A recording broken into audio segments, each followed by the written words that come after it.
Yeah. Too late. Yeah, Right. did anyway. I'm watching Back to the Future 3, and I realized at one point in 1955, there's like 5 or 6 DeLoreans all at the same time. Mm-hmm. And Oh, I wow. just realized that. I had to read that in order to realize, like, it was one of those, like, an article I read, and I was like, wait a minute. Yeah, they're like, Marty do you has realize how 2. many DeLoreans are in there at the same time? Yeah, cool. Wow. Yeah, nice. Very cool. And here we are. It is the Mack Flash 5. I thought he was going to cut it. I didn't know he was going to hit live. Yeah, we just cut right into it, man. That's what we do. It's a top 5 props from movies, and nothing could prop these guys up right here. No, we prop each other up. That's what's going on. We are the Mack Flash 5. This is the Mack Flash 5. We talk about our top 5 movies in a given category. This week, as chosen by Matthew, the top 5 movie props. First, hello, everybody. Hello. Hi there. All right. And as tradition goes, Matthew, you chose a category. You get to choose number 5 movie props. My number 5 is a bit of a deep cut. It comes from Star Trek: The Wrath of Khan. Now, in that movie, Spock gives Kirk a birthday present, gives him a copy of A Tale of Two Cities. And for a long time, I've watched the movie and then tried to see which copy of that book he's holding, because prop people like to just take things that exist, age them up, put them in the hands of an actor. It shows up on screen, and then that item, as common as it is, instantly becomes like collectible. It's a collector's item. That's right. Yeah. So after some research, I found a copy of A Tale of Two Cities, and it's the copy that Spock gives to Kirk, but they age it up and they add a blue bar here so you could read the title on the screen. And I was so happy I got this because it's pretty hard. I found it on it was either eBay or Etsy, and I was pretty lucky because it didn't cost too much. But I loved it because there are other copies that look a lot like it, but are different so subtly that people would be like, "Oh, I have it," and if I ever saw them, be like, "Well, you don't," because it's missing this. The pages are a different color, or the paper is wrong.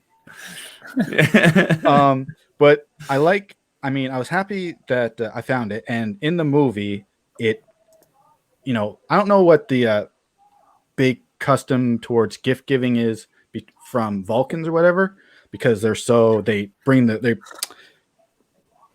repress their emotions, So when Spock gives Kirk a birthday present, he's practically telling him how much he loves him.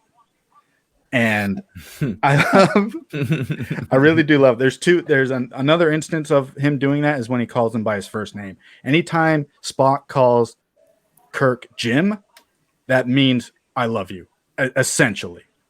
Huh. But that's my number 5. Fun fact. I love that movie so much. Kirk keeps the book with him throughout the whole movie, and reads it periodically whenever he has a couple of. There it is, right there. Periodic throughout he pretty much bookends the movie with quotes. He starts with the best of times, the worst of times, and then he ends with an ending passage, the far better thing. The quotation that from there. You think I'd memorize it, but I didn't. Number 5, copy of A Tale of Two Cities from Star Trek: Wrath of Khan. Nice. And it encapsulates the movie so perfect. The best of times between Kirk and Khan, and it's unbelievable. What a great call. I'm really happy you picked that. Yeah. I just think that was comical because all the grief for the books edition of Mack Flash 5, and then you come and put a book on the props edition of Mack Flash 5. Difference is Can't get enough of these books. I still haven't read this book, nor have I seen a movie based on it. All right, that's great. Number 5, AB, what do you got? All right, hold on a second. Oh yeah, this is gonna be Let's bring this up. His elbow, everybody. The people's elbow. I don't know. Mechanical. It's not. It's a robotic elbow, so that's one of the props. Okay. What is happening? This is not. Man. I know it's late night, but we'll get it in post. Oh, I know what that is. All right. So is that Austin this penis pump? Austin Powers penis pump. Nice. Sorry. I didn't glow, I don't think. No. That would be the reagent from the Reanimator. So I got this on Amazon a few years ago, the syringe, and then I went to actually Michael's had this the goop, the glow-in-the-dark goop to put inside of it. And I love this movie, Reanimator. It's been one of my favorites because it's one of the perfect movies of both comedy and horror and gore. In it, for those that don't know, it's about two medical students, Dr. Herbert West and his roommate Dan, and they are working on a way to bring back life. And so they come up with the reagent potion formula, and they inject it into dead bodies, and dead bodies come back to life and start. They don't like that being back to life because apparently it sucks. They start killing people. They're not happy with being back alive again. How rude. Now, what's the first dead body you're going to inject that into? Mine, my own. Wow. Bringing myself back. Someone's gonna have to do it for you. So who do you have that contract with? What happens if you put a reagent in a almost dead person? What if you're still alive and you take reagent? Well, actually, that happens in there's three movies, and if you put the reagent into a person who's alive, they die and then come back to life. It's bad. Like they start freaking out. They start freaking out and like die, and then they come back. Oh, So all right, don't do that. So nothing. So that's what I'm gonna do. That's how I'm gonna do it. Right? I mean, like I'm gonna be like on death's doorstep, and like, oh man, I'm not ready to go yet, guys. Boom. Like 95-year-old Andrew. 95-year-old Andrew comes back with a walker. That's the problem about coming back to life if you like died at like 95. Yeah, right. Kind of sucks. Well, I mean, yeah. Absolutely. But that's the thing about it. I mean, it's a reagent, but it's not a de-agent. You come back to life, you're still 95. Yeah. Sucks. And it's like it's terrible too because like they're dead. They're dead bodies. So like stuff starts decaying, and like you're not coming back to like life. You're just reanimating a corpse. Yeah. So your corpse is still a corpse, and stuff starts falling apart and dropping off, and no dice. It's no good. Much more realistic than most scenarios with zombies and stuff. Right? Yeah. They're not running and jumping and tackling people. Even the name is appropriate. It's not a bring back to life. It's reanimate. We're just gonna make it move. We're gonna move this dead body. We're not gonna give it life. R.I.P. Stuart Gordon, who directed that. He just died this year. Bray, what are you doing with that? Go to his house. Yeah, why don't you bring him back? You have it. Missed opportunity. I'm saving that for me, guys. I'm more important than Stuart Gordon. Right. Fuck that guy. All right, let's move down to Scott with your number 5 movie prop. And it's funny, I bring Back to the Future 3 because my 5th prop is a major point of Back to the Future 2. And like Matt Robbins, it is also a book. Gray's Sports Almanac. Yeah. So I picked Gray's Sports Almanac. It even comes with a dust cover. They had those in the 80s. And with this, I picked this as my 5th prop because not only is it was it super cool when I was a kid, just the idea. Everyone loves that idea. If you were to go to the future, what would we all do? We would all do it, is go get the scores and bet on the games knowing the answers. Who wouldn't love to do that? Yeah. But the fact that this drives the entire film, it's the entire catalyst of Back to the Future 2. They have to go back to stop Biff from doing this. You get Trump Biff, which is an incredible thing to see in hindsight, aging perfectly.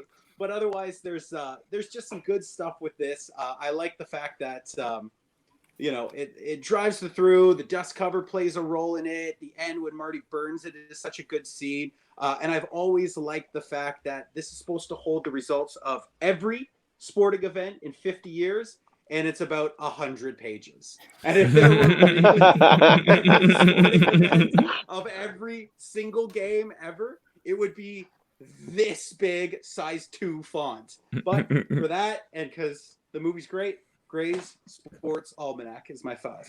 That is awesome. That is a great choice. I'm always gonna get behind a Back to the Future, Back to the Future choice. So that's great. Number 5 movie prop for me goes, and I had something. I moved them around. I had to like do that reshuffle stuff. So what ended up in number 5 is a really good one, only because it's funny in many different versions. It's the coconuts from Monty Python and the Holy Grail. Yes. So they were like, if you haven't seen it, the knights are going around. It's the Knights of the Round Table, and they're going around on the crusade looking for the Holy Grail. And instead of actually riding horses, they skip around like people do, pretending to ride horses. While behind them, their squire hits 2 coconuts together, mimicking the sound of hooves. So not only is that a funny joke, but they perpetuate it throughout the entire movie. They never give it up. They don't quit on this. They just always do it. And the whole thing is that they thought of the idea, and they were like, they thought of getting real horses, but there was 2 reasons. They're like, this is funnier, and we can't afford horses.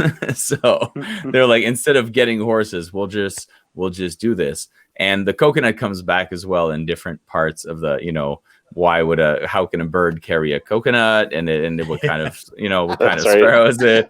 So the coconut thing just keeps, because you got to think, it sort of explains like, where do they get the coconuts? Even though you're not supposed to acknowledge the coconuts, so that they make sure to acknowledge the coconuts. So I was also going for a record of how many times I could say the word coconut in my speech, by the way.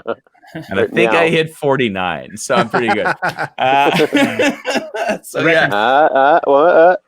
Coconut. Right. Yeah. Okay, good. Now you did it. It's interesting about that movie because they couldn't afford horses, but they could afford 1 horse. There is 1 horse in that movie. Do you guys remember where it is? Wait. The one that gets the one that gets I was gonna say catapulted. No, the cow gets catapulted. Yeah. What is it? The knight, when the historian is speaking and the knight comes by and slashes his throat. He's riding. Oh, a yeah. horse. Oh, that's right. True. He's riding an actual horse. Yep. Fun fact. My favorite thing about that movie is how, like, in the explanation for the entire movie, is that they're all escaped mental patients, and that's why they're not riding horses. That's why they're not. It doesn't make sense. So and that's why at the end they all get carried away in the ambulances and stuff, because they finally found these escaped mental patients who think that they're Knights of the Round Table on the quest for the Holy Grail. I don't think I knew that one. Yeah, that's like the kind of like spoilery sort of ending. I knew that ending was done that way because they couldn't afford a proper ending. It's like, we just got to end it. So they had to finish the movie. Yeah. That's great. All right. So there you go. Coconuts. Oh, 51. That's Mike, ruined. Mike, what do you got for number 5?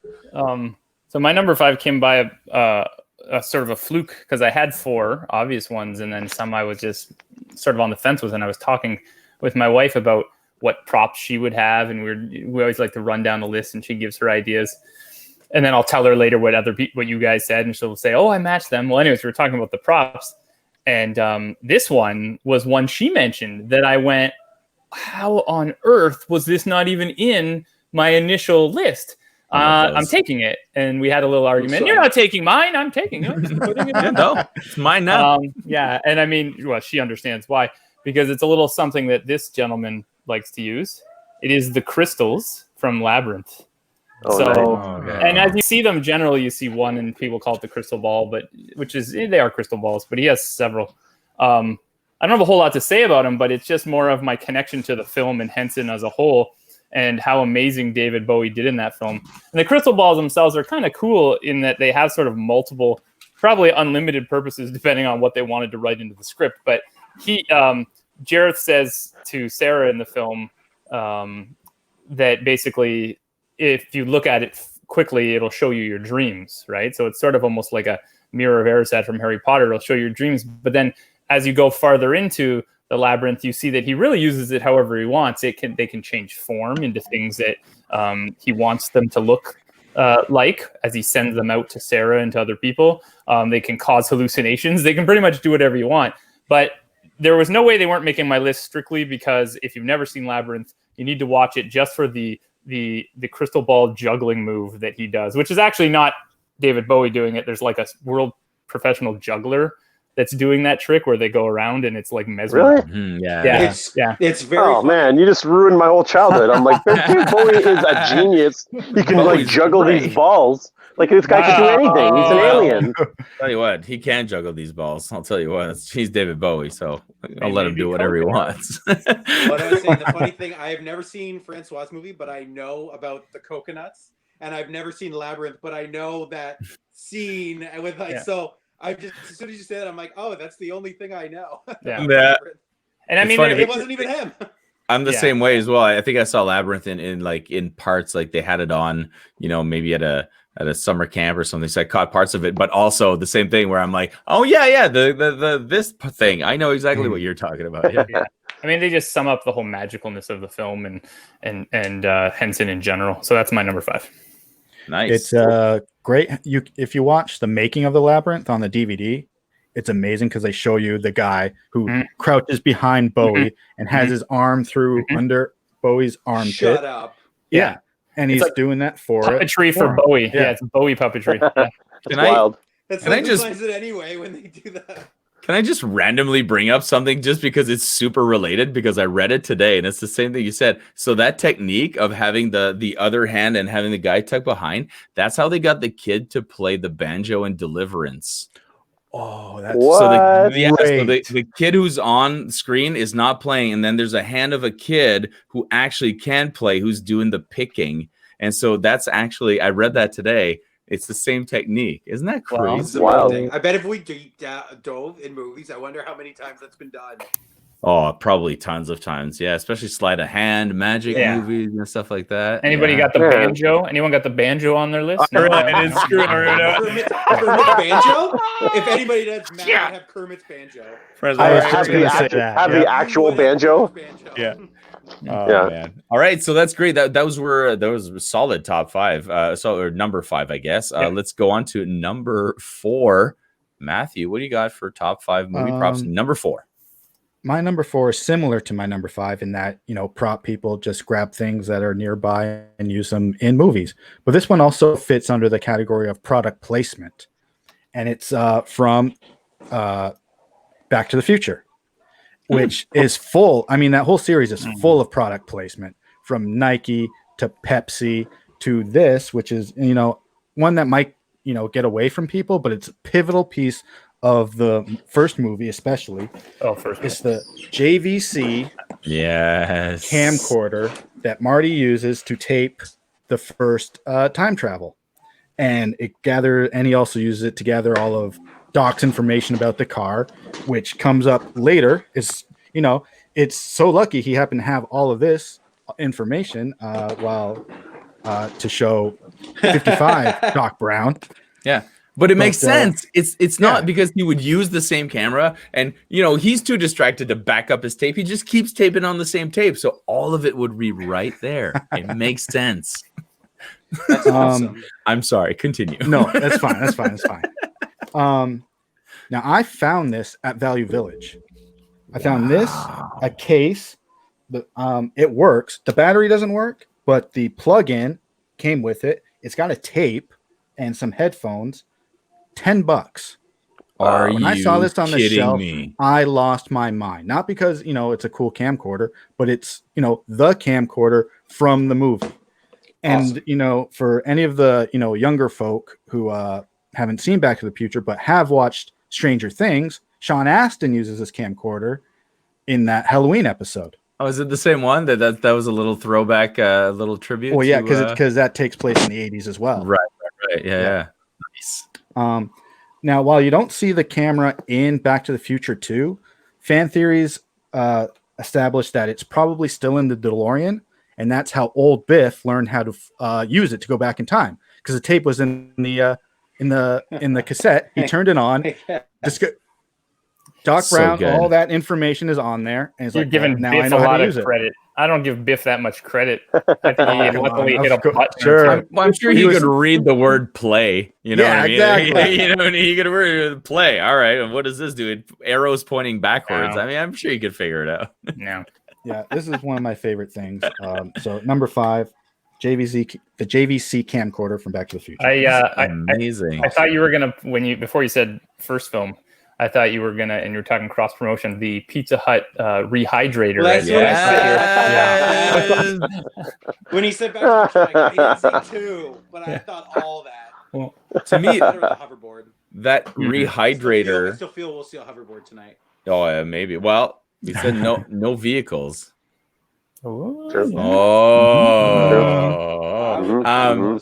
The rehydrator, what blows my mind about the rehydrator, just because we're talking about props, now's the time to talk about it, is that if you look at it, you're like, that's not a thing that they just put a label on. Like, they made a thing. Like, you know what I mean? The rehydrator is its own, like, it looks like a real actual appliance. Yeah, and like, they took the time, and it's in the movie for 12 seconds, maybe, you know, but they're like, no, we're going to put some thought into this. So you're right. Back to the Future.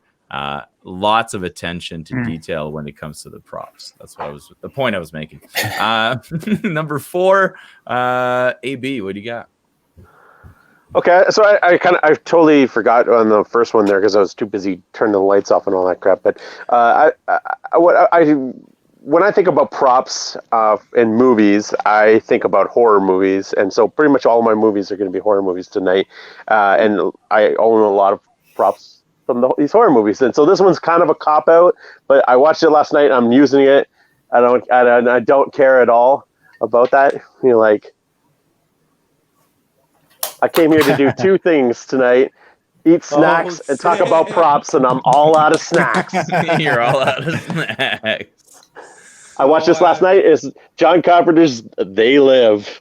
And so when I thought about it, I'm like, it's kind of a simple thing. But then I'm like, it's kind of brilliant the way that movie, John Carpenter uses that as the main thing of the movie, that they just throw on a pair of sunglasses and it totally changes their worldview. They opens their eyes to this other world that they're living in, that they're being programmed, and he has to put the glasses on to see. There you go. real friggin' ugly. Real Right. ugly. Yeah. That's awesome. That's amazing. Oh, sorry. So just the whole concept of there's this whole other world that no one knows about, and somebody came across it and just happened to like figure out the formula in the sunglasses to figure it all out, and it totally opened their eyes to this whole other thing that's going on in society. And so, and I'm sure Michael will talk about this as well. The greatest scene in the movie is Roddy Piper trying to get Keith David to put the glasses on, and a fight ensues over it. A 6.5 minute fight ensues over putting on a pair of sunglasses, so much so that they're punching each other in the face, they're suplexing each other, they're kneeing each other in the balls about 6 times. They are just going to town on each other. And every time I watch it, I'm like, after the first punch, maybe into the second punch, I'd be like, okay, fine, I'll put on the sunglasses. Like, geez, like, relax. He's punching me in the face over a pair of sunglasses. Wow. Like, come on. But no, these guys, like, Keith David is having none of it. Keith David is having none of it. He's like, no, I refuse to put on those sunglasses, and I am willing to beat you to death. And so at one point in that fight, which is, one for all the ages, Roddy Piper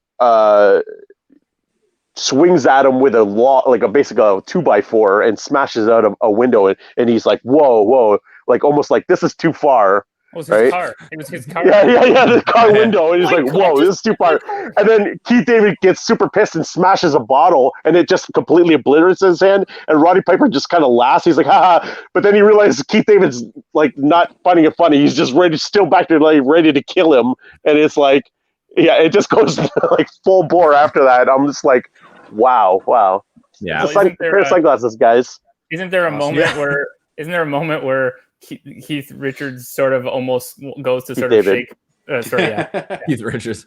That's all the Keith trivia. Richards showed up. That's all the Keith Richards trivia. Yeah, that's right. Yeah. Where Keith David goes to sort of like say, all right, whatever, Help him out. and then he does the fake out, and that's when he knees him in the balls or something. I think like he like Yeah. It like basically knocks him out again. Like stay down. Like gives him like this whole stay down. It like throws the sunglasses on top of him.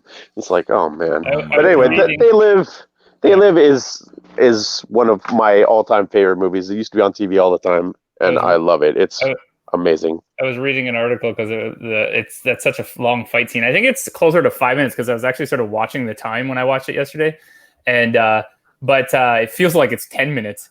And it feels forever. I was so reading. long. I was reading something like was that supposed to be that long? And yeah, they intended it to. They wanted it to be super long because it seems almost like comically long, right? But that was the intention. So all that and like they're throwing in wrestling moves, which obviously has to do with Roddy Piper, right? We have Roddy Piper in our film. We can do wrestling moves here. To go. Let's He's a monster in that. Both him and Keith David are both monsters in that too. Yeah. And so, like, just a kind of like a side to that. So, like, one of the funniest things about that thing. So, finally, he gets him to put on the sunglasses, and Keith, like, as soon as he puts on the sunglasses, Keith David's like, "Oh shit, you're right!" And so they go up together, like, do, right? And so they're walking down the street. They're both like just beat the shit, right? They're like bloody and like scraped up, and people are looking at them like, "What the heck?" And they walk into a hotel to rent a room together, and the guy looks at him. He's like, "Oh, here's your key." Like these two dudes are just like beaten up. Yeah. Anyway, hilarious. Yeah, wearing sunglasses. If only there were sunglasses in Batman vs Superman, it would have made more sense than becoming friends. Yeah. There you go. The Martha glasses. You get the Martha glasses. Martha. That's a top 5 prop number 4 for AB, the sunglasses. Yes, Scott, what do we got coming at you? My number 4 breeze pretty quick. I got a little bit to say on it, but it is a prop from a movie used by this man. Yes. And what I'm talking about is a Wonder Boy. Wonder Boy is the bat carved by Roy Hobbs from a tree that is struck by lightning. And Roy Hobbs was once a phenom baseball player who was cut very short before his prime even took off. So what happened was he gets a comeback with the New York Knights and becomes a late to the party megastar. And he gets a lot of acclaim, he helps the team turn their fortunes around. What's great about Wonder Boy is there's a scene at the end, and it's been parodied. It's been parodied in The Simpsons and parodied in basketball as well with Lazy Boy. But what happens is, after all this, they're in the pennant with championship game 7, and Wonder Boy breaks on a foul ball, and he walks back, and Wonder Boy's shattered right there, and he's just looking at it. He's like, I've gotten this far, and the Bat Boy, Bobby, comes out, and Redford gives one of my favorite lines, and a line I quote and I use in everyday life, and he goes, "Pick me out a winner, Bobby," and he gets another random bat and hits the game-winning home run with that. But like I said, throughout the film, it was him and Wonder Boy, and he hit the final home run with this. It wasn't the bat, so I do pick Wonder Boy as my number 4 prop.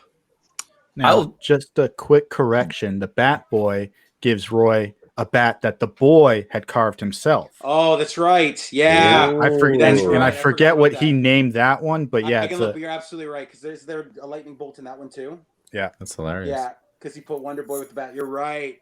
And he takes the other one out. and that one's echoed in basketball because Lazy Boy pops, and then the kid comes up with the Barca Lounger ball. Barca Lounger, yeah. No, you're absolutely right. Good call. But yeah, so I read about I haven't seen the movie, but in my research for this, I ended up reading a bunch of cool, fun stories about it. And so they had about 13 bats made for that movie. They had to go to a special facility where they make bats, and then have them make a bat, but under the characteristics of that time. So because the bats were a little fatter and shorter, maybe, or something like that at the time. Sure. And then they had a kid on set write the word Wonder Boy. And then they made a stencil out of it and had to wood burn it into each bat so that each bat looked exactly the same when it was on screen. Wow. Awesome. Cool, eh? And it's just funny because I've never seen that, but I read that and I was like, that makes me want to. And it comes up. Yeah, no, and it makes me want to see it. That's great. I'm gonna keep it going with number 4. This is one of the first. It's possibly the second thing I thought of when this topic came up, of doing the props, and it's cool because they did get carried on. I'm talking about a 1982 movie, but then they eventually got its sequel, which is nowhere near as good, but still, visually very pleasing. The identity discs in Tron. Yeah. Oh, cool. Very cool. I love those because I love Tron. First of all, I love the original movie very, very much. I think the sequel was fine. It's fine. That's exactly what it is. What's really, really good is the animated series on Disney. It's ridiculously good. The animation is superb. The story's cool. It's got the original cast. It's got, again, Elijah Wood. So obviously it's going to be doing all right.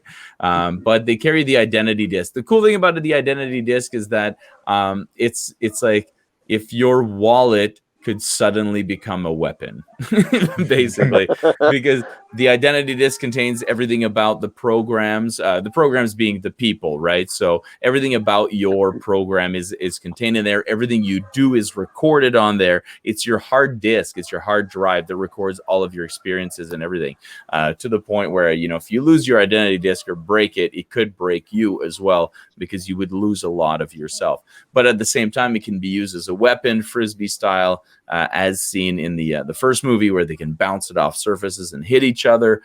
It can be used as a melee weapon, as a knife, when you can sweat, and then I think the idea of this entire disc and the way they used it, and kind of like making the parallel between the computer world and the real world. It's a cool little prop to have, considering its multi-use sort of aspect to it. So Tron's identity discs, my number 4. Love it. Great. Yeah, thanks. Yes, Mike. Did you come here to do something? What are you here to do? Yeah, what are you here to do? Please be Men in Black. Nothing.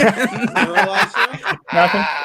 It's just sunny in here. It's just sunny here. No, yeah, number 4 was sunglasses for myself as well, which is funny. There was no doubt this was making the list. Sunglasses the fight scene, hilarious. But what I loved the most about these sunglasses was the genius behind the story that Carpenter laid out, and how cool he did it. That once those glasses went on Roddy's face, we became, sort of first person view, and just all the signs and the magazines, everything turned black and white. And it was just so powerful that every newspaper, billboard sign, it was all white with just black font in big letters saying things like buy, stay asleep, consume, don't question authority, no thought. Even the money, when they pulled out money, on the money it said, this is your God. And I just thought it was like, we're talking 1988. So this is a film that talk about way ahead of its time. Fast forward to now. This is probably the most spot on sort of sci-fi, because it's not a horror film, right? It's really a sci-fi film. And it's just spot on and topical for the whole premise there. And they keep reiterating it through the show, as the rebel people keep saying, that the aliens, if you will, which really you can look as the top 1%, is doing the same thing those aliens are doing, is trying to keep us asleep, keep us sedated, keep us selfish, and make us not think of anyone else but ourselves, and allowing them to make the money. And it's just such a, like, I watched it again last night and I was like, holy crap, this is just better and better every time I watch it. And I think it's Keith David that says his golden rule is he who has the gold makes the rules. And that was like exactly spot on, right? But just one last thing, go back to the scene. My favorite thing about that, not the fight scene, when he gets the glasses the first time, and then he beats up the cops, talking about Roddy Piper, and he beats up the cops, and he walks in to do that bubblegum line, right? My favorite thing about that is I had to rewind and watch it because I'm like, why is he in here robbing a bank? But it was like he took this shotgun, beat up the cops, shot him, which they were like aliens, right? Beat up the cops, shot him, and then stumbled into a building, and it was a bank. And he looked around, and everyone looked at him. So then he's like, I guess I'm robbing this place, or at least looks like it. And he just started shooting people. Said that line and started shooting people. I thought that was hilarious. But the best line there, and Andrew knows it too, is when one of the aliens goes to tell him, like, we've got one, and he goes to do his little watch thing, and Piper goes, Mama don't like tattletales, and then he goes to shoot him. Oh my gosh. The best. Mama It's so like good. Tattletales. Mama don't like tattletales. There's so many funny quotes and one-lines, but anyways, that's my number 4. Love it. Wait, just something that like it made me think of something you were talking about near the end too. Is they have all the humans that have basically sold out, right? And they have this like big room of like people who sold out, and they basically the aliens are like, you wouldn't believe how easy it is for people to just sell out their own people for a little bit of cash, right? And so like I think that too speaks to now too, that people are willing to willing to sell out human lives and people that they don't care about in order to get some extra cash. And you look at what's happening right now, right? And like we're ready to sacrifice a percentage of the population in order to make some money. And it's like, so you're right. It's very fitting. It's very fitting to now. Cyclical, man. Deep Roddy Piper film. There you go. Go figure. Go figure. Man, Roddy Piper is amazing. Rest in peace, baby. That's right. I got you. I'll get you one, AB. You can have one. There you go. We gotta customize it with sunglasses. No, you gotta keep it like that. No, I'm out then. I'm out. Then I'm out. It's top 5 movie props number 3. Matthew, you get to start this one again. Number 3 is an object I don't have in my collection yet, but one day hopefully. It's one of the props. I use it for the category of props that are made specific for the movie, but become so iconic that they make toys out of them. My number 3 is the Proton Pack from Ghostbusters. Yes. And nice. Cool. is so, I mean, I don't want to like just go and say it's so important to the movie, but it's so recognizable for that film that even if you don't have the jumpsuit on, if you strap on a Proton Pack, everyone who's seen the movie clearly knows that, oh, he's dressed as a Ghostbuster. That's the key feature, I think, to a Ghostbuster costume is the Proton Pack. So much so that in the second movie, and it's my favorite scene of the 2 movies, is when they're in court and they're wearing suits, and ghosts show up, and the judge says, "You got to help me." And they put on the Proton Packs wearing suits. They look tremendous. The only thing wrong with that scene is that Winston isn't in it.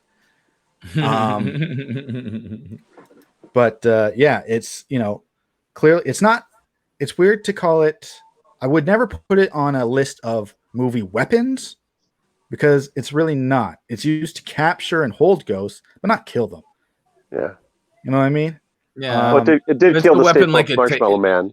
Yeah, it's a weapon like a taser or it subdues, maybe. It subdues. But no, you're right. It's easier to put on a prop than a weapon. Yeah. It's a nice peaceful weapon, especially if you want to sell it to kids. Yeah, which is sure. Like for like when the real Ghostbusters came out and they had those toys, and of course I had one of those Proton Packs and ghost traps and PKE meters. Those were fantastic, and I think they're coming out with updated ones for the new movie that's supposed to be coming out. Oh yeah. This year. Cool. I think got pushed back next year. So the guys with kids, you can get your daughters some Proton Packs for. I don't need an Halloween. excuse. I'll get it for myself. Yeah. Sure. Well, we'll get more than one, is what Right. we're Maybe. definitely maybe by 2 or 3. And it's funny, Yeah. the toy ones from real Ghostbusters, I've seen them at Comic-Cons and people want a fortune for them. Oh, Yeah. I bet. When you can go to like Spirit Halloween and get, a closer, movie accurate one for maybe $80. It's not full size and obviously it doesn't shoot a laser beam, but it looks Wow. pretty good. Oh, doesn't shoot a laser beam? So, It's So not you a brought up, portable nuclear device, then I don't want it. so you brought up Comic-Con, and so we've been to a whole bunch of Comic-Cons, and there is that group of people, kind of like the Star Wars 501st, right? That all dress up in costume. There's a Ghostbusters one that we always see at the cons, and they have the movie accurate costumes and the movie accurate props. And I didn't even, before we started going to cons, I didn't even know that existed. Wow. And I thought that was so cool that there's this group of people that go to all these events and have like Ghostbuster outfits and Ghostbuster Why not? pretty like realistic looking Proton Packs and the traps and all that stuff. And I'm like, that's amazing. And like I know they do like charity stuff like that, just like for the 501st does. And I'm like, man, how do I get in on that? How do I get in on being a part of that thing? Yeah. And it's one of those interesting concepts of cosplay because you throw on the uniform, a Proton Pack, but the name tag doesn't have to be Venkman or Spangler. It can be your own name. And you're just part of the Ghostbusters franchise. Yeah. We are all Ghostbusters. I love It's it. great. We should do that for a Halloween. We should would all love get to. dressed up I as would love to. Ghostbusters together. Good. It's one that, Do it. yeah. Right? I think it's something that we all universally like as much. Are they having a Halloween this year? I don't know. Is that? That's a good point. We'll have an Into online this. one. We'll have an online one. Zoom-a-ween. Zoom-a-ween. Patent pending. AB, what you got for your number 3? We're already at number 3. Yeah. Okay, so I also don't have this item technically. I have wanted basically an accurate version of it. I only have a little version of it from a figure that I have, but this is an actual legendary real item. The story it was written by H.P. Lovecraft. A certain movie series has adopted it for its own. It is bound in human flesh and written in human blood, and it was never meant for the mortals. And that is the Necronomicon Ex Mortis. The Book of That is the like Dead.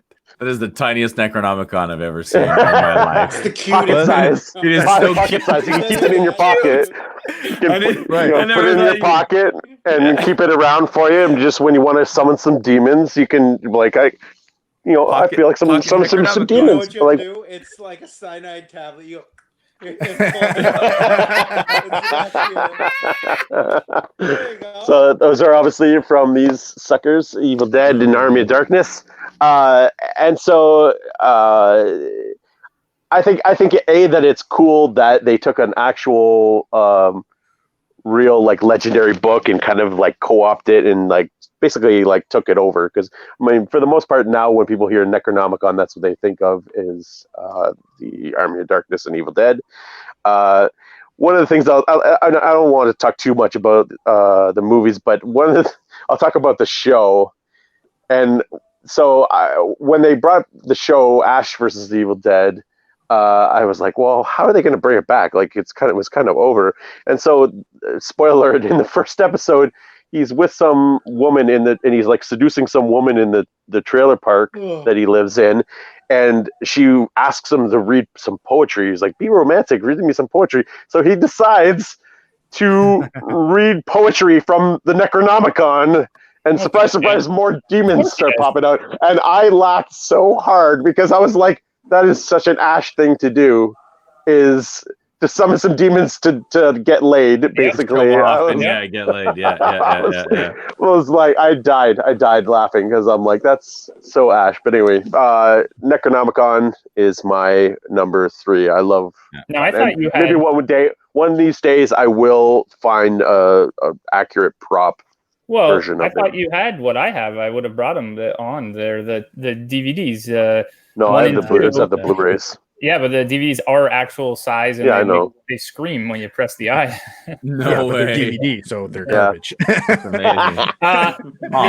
A film, no, film quality, filmed like those Evil Dead movies. You can get a Blu-ray all you want. It looks exactly the same. It's grainy and crappy. Yeah.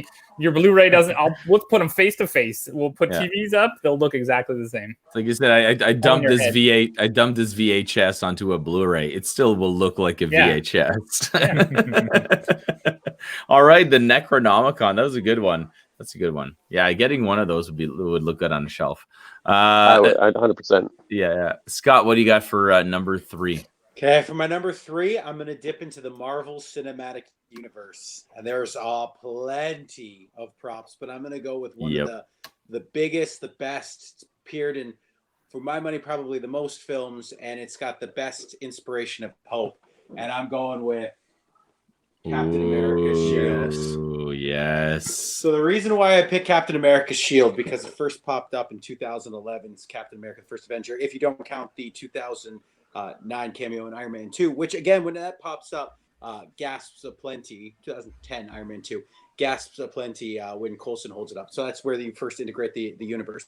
But when you really see it in use, and there's some incredible stuff with the shield as it's been on the saga of Steve Rogers throughout the films. It's created by Howard Stark in the during World War II, and he gets it back when he's frozen out, and there's a lot of incredible stuff with it. Like, not to say the cool things that he does, it makes an incredible sound. It's when Mjolnir hits off of it and it wipes out the forest. And I remember the first time I saw that in theaters, I was like, that's literally unstoppable force and a movable object together.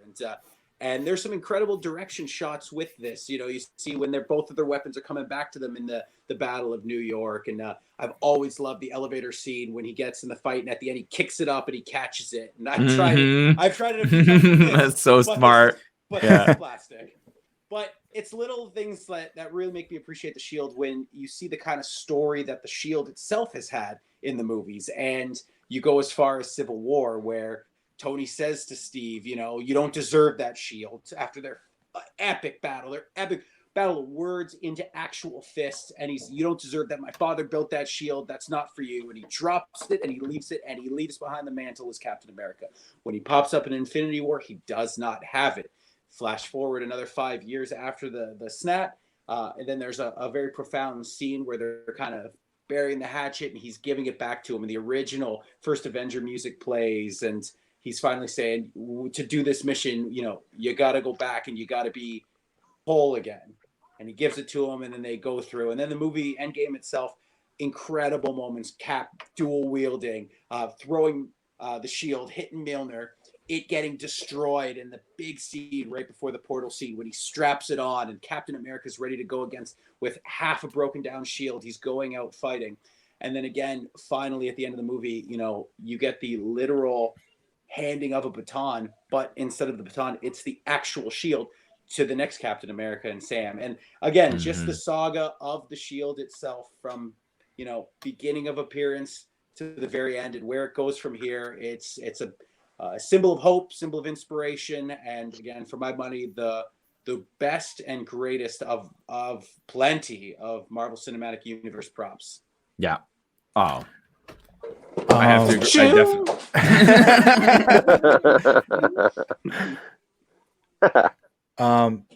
That was on my my short list, the shield, because like the Proton Pack, you don't have to be wearing the Captain America outfit to hold it, but you look like Captain America.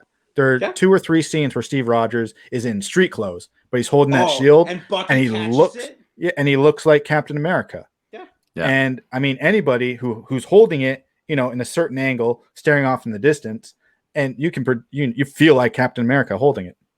Yeah, of course. Definitely. Yeah, that scene, definitely the were. party scene when he grabs it and fights Ultron when he debuts, and he's just in a dress shirt. It looks great. So yeah. Sometimes, honestly, this is probably one of the only props where I'll watch like a YouTube video, Captain America Shield compilation, that'll show like it'll be like 8 minutes long, and it's just all Shield scenes, and you're like, this is great. This is exactly what I wanted.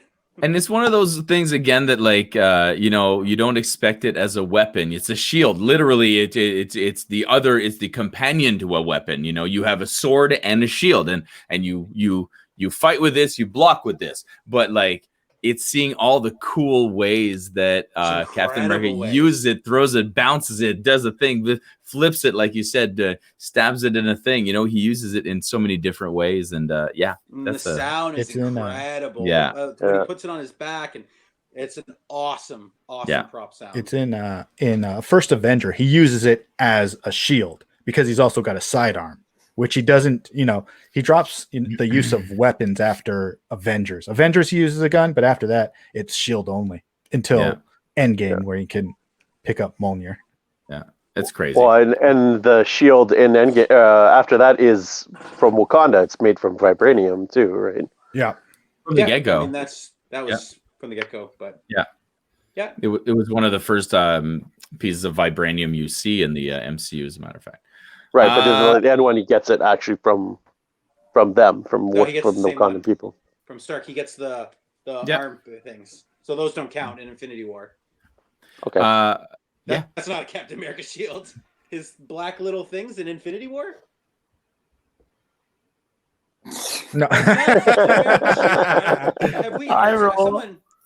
No. Yeah, no. I think he's talking about. I think AB. He gets the moment the first Captain America shield is made of vibranium before even Wakanda shows up. No, I was talking about his shield things too. Oh, those shield things as well. Yeah. That is another weapon. That's another weapon he uses. That's what I'm saying. That's what I'm saying as a weapon. Yeah. Right. Okay. Yep. You're right. Definitely cool. The shield, definitely one of the best. It even helps to drive the story when the shield actually cracks, and you know, it just kind of tries to show you how serious the situation has become. That this shield that you've watched, like you said, a storied shield through so many movies and so many hardships, has survived, and now it's cracking. This is how you're supposed to know, like, shit is going down right now. You know what I mean? It's getting serious. I love it. We're going to be hearing more about Marvel, I'm sure, in the next bit, because we're only at number 3 right now. But speaking of repeats, I would be remiss if I didn't bring up something from Back to the Future. Yes. This is the first thing I thought of, though, when you said props. I want one. I want one just to sit it on my desk and just have it be really cool. It's not the hoverboard, because you said no vehicles, so I considered that a vehicle. So I'm not going to go there. I didn't think that, but okay. And if anybody did, I could argue that it's a toy as well, so I almost considered it. But the flux capacitor itself. That's where I thought you were going. Yeah, because it's like the cool thing about the flux capacitor is that it allows the entire movie and series to exist. Right? It's like, this is what makes time travel possible. But that's what's cool about it, is that's all you hear about it, is that this is what makes time travel possible. That's it. Move on. Next. Okay, so here's the rest of the story. Right. So no one ever questions that. You don't see people online be like, but how does the flux capacitor? I'm sure there are, but Right. Yeah. It's not a big point. People don't care. They're like, oh, okay. All right, cool. If that's what it is, then that's what it is. Thanks. Move on. Let's tell me the cool stories. And so it looks cool. It's mysterious enough, and it's got this thing where it's a part of the story, but then once it's told, it's over, but it's there the whole time. It's very important. You know, the little things you hear about it. But the flux capacitor, they didn't have to explain. That's the point I wrote down here, is that they didn't have to explain that, like, what made. They could have just said, yeah, I made a DeLorean that travels travels time. They could have just said that, and we would have been fine. They went into because of this flux capacitor, and then it wasn't a dumb thing. It could have been easily, it could have been the dumbest excuse or a very distracting thing, and it wasn't. And that's what I love about it, is that it's there. You go, sure, and you don't question it, and it looks cool too. So I think they were smart to not, like, where you get people chirping, although this was also a long time before, the internet trolls, but is if you try to explain the science and you get the science wrong. Whereas in this case, they benefited from not saying anything about it other than it does it, right? Not why or how, it just does it. And then that's where people can't really say, well, you're wrong about, no, it's just the plot point. It does it. Like that's right. I love that it's originated from, like, obviously we know, like, he fell and it cracked his head, and then he just drew it, right? And so it all spawned from just a drawing on a piece of paper of basically a triangle. Yeah. Right? And again, no science of that. He's just like, I drew this picture, and then it all came from there. You're like, what? Okay. Yeah. And again, everyone went, sure. Yeah, all right. Yeah. Okay. Doc's inventing a bunch of stuff. And it fits, I was just saying, it just fits like the concept of Doc, because when you meet him, and I've always thought as a kid, it's so funny that he looks exactly the same. And just Doc 30 years younger. It's just standard Christopher Lloyd. Right. It's like, it's just Doc. And then you're like, he drew it. Yeah, it's just a Doc Brown thing. Like, yeah. It's just It's so great. It's so great. So Flux Capacitor is my number 3. I love it's when the DeLorean is destroyed in Back to the Future 3, and you look down at the Yeah, we'll watch it right now. Spoiler. And you see the rubble on the ground, and you see the flux capacitor blink out. It dies. It's the heart of the DeLorean, which is essentially a character in the movie, and that's how you know time travel is over. It's done. There'll never be any more time travel again. Right? So it's a character in the movie. I could have used that in my top 5 characters. Come on. Yeah. It's a wasted opportunity. That's great. Mike, what do you got at number 3? Well, it's funny that you said that was sort of the central piece to the films. You don't have the flux capacitor, you don't have time travel. My prop as well is a central piece to a franchise, a 10-film franchise, although I like to really only celebrate the first 2. And it was really no question what my top 3, by the way, props would be, since I kind of was forced to choose them since they're all inked on my body. So this one, I don't know, you probably won't be able to see it. There it is. Somewhat, you can see it. Oh, there you go. The cube. There the cube. There it is. The lighting, but that's good. I'm kind of forced by the fact that as soon as Matt said props, I went, I got to do these 3 because they're on me. But they're also my favorite. So I picked one of these up a few cons ago, and it's actually a lament configuration from Hellraiser, which is what we're talking about. Series started in 87, 88 are the first 2, which are the 2 you need to watch if you haven't seen them. Classic horror films. There's another 8, whatever. But this box I picked up is actually like a Rubik's Cube style. And I celebrate the film so much. And I mean, I guess I was also a kid that when I taped Gremlins on TV when I was younger on VHS, I put it in a drawer in the bottom of my desk because I was worried it would get wet and that the gremlins would come out. So this I don't let my daughter near because I don't want her to twist the cube box spots. And if anyone looks at it, I'm like, you be careful with that, because the whole premise behind this is in the film, it's called Le Marchand's box because Le Marchand supposedly invents it. And and it acts as a key to another dimension. They don't really say that it's like, sort of the Christian sense of hell, but like it's called Hellraiser. So so you open up this sort of portal between the 2, and there's this sort of weird concept there of sort of it opens up all the pleasures and all the tortures, and they're sort of indistinguishable. And these Cenobites come out and sort of inflict that pleasure / pain. And that's where you get Pinhead and Chatterer and all these crazy creatures and makeup, and Doug Bradley as an amazing actor. But this drives that whole series, right? Like, I mean, everyone thinks of Pinhead. You think of Hellraiser, it's Pinhead. Pinhead, that's not even really a name, right? He has an actual character name. It's like Captain Elliot Spencer or something like that. Yep. And but everyone thinks it's Pinhead. But you don't have the box, and you don't have Pinhead or anything else that occurs. So for me, that's a huge plot point and a really fascinating sort of image for me, like with all the designs and everything. So that's my number 3. Oh, and over this series, there's multiple versions of it too. There's it's not just the one cube. Well, they have 3 in number, even number 2, there's 3 on his desk. Yeah, that's right. There's a whole bunch of them, and so like they all open up different portals to different dimensions. Yeah. Yeah. Don't turn that. Well, I'm not going to. He showed you your. Now you show me mine. Show me yours. Yeah. And let's take a look at Show yours it. too. Yeah. Show it. Don't show your play cube. with Show it. your cube. Don't play with it. It's the same. It's the same one. But yeah. so I just wanted to chime in about one of the funny things about the Hellraiser things that I found out is the company that owns the rights to the franchise.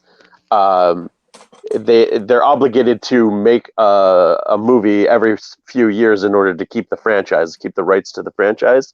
And so what they would do, and the reason why they generally get worse and worse and worse, is they would just take a script, and it didn't have anything to do with Hellraiser at all. It would just be a script, and they would basically shoehorn the Cenobites into this script. It was like a cop drama, and they're like, we got to make a Hellraiser movie. We're going to put the Cenobites in there and go crazy. And so, like, it's a piece of crap because it's not a Hellraiser movie. It's some cop movie that they just made into a Hellraiser movie. But and as we've all experienced with other series, like the first 2, especially the first one, came from Clive Barker's novella, The Hellbound Heart. So he wrote a story. And he directed the first one, too. Yeah, he wrote a story about this, and then they asked him to film it and direct it, and he wrote the screenplay. And then he was going on to film something else. So then he sort of handpicked who would direct the second one, and he helped him sort of with the screenplay, and it's still sort of about part of the novella. But then as soon as that was done, there was no source material, and then he was not attached anymore, and then it fell apart. Because Clive Barker is a genius with these things, but everyone else is just phoning it in, right? So, right. Yeah. But that's I actually like 3. 3 is the last good one for me. Hell on Earth is really good. Just when they kind of take it a little just to the tipping point of like ridiculous, but it's still fairly good for me. Oh, what sites we have to show you? Well, there you go. Hellraiser.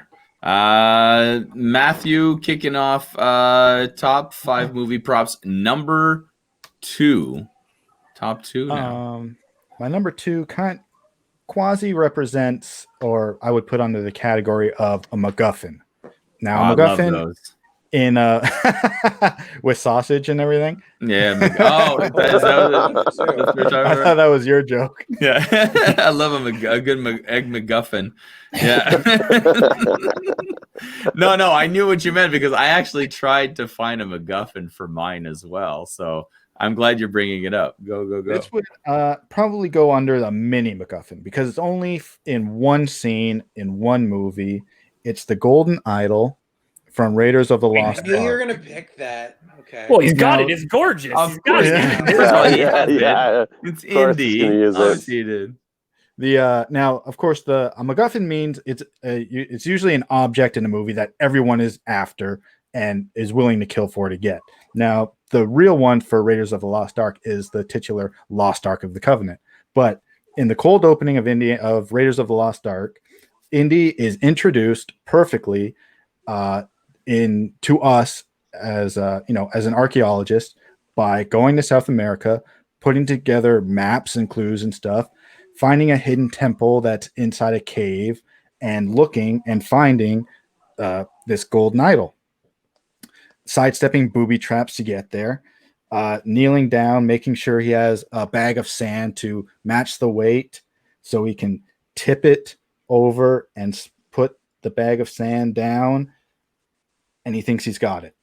He gives a little salute with his hat to the god it's supposed to represent, and he starts walking away, and you see the bag of sand lower down, and shit's just gonna happen. Runs through the cave, runs through the temple, through the cave. The guy he's with is trying to con him because he wants the idol as well. You throw me the idol, I'll throw you the whip. So he does it. He does manage to escape with the idol because he finds his buddy dead on the ground. He grabs it, thinks he's home free before a giant boulder is chasing him out of the cave, jumps out, He's got it. He's out. I'm going to bring it to the museum. And then, the natives are around him with spears. And leading them is his archaeological rival, Belloc, who walks up to him.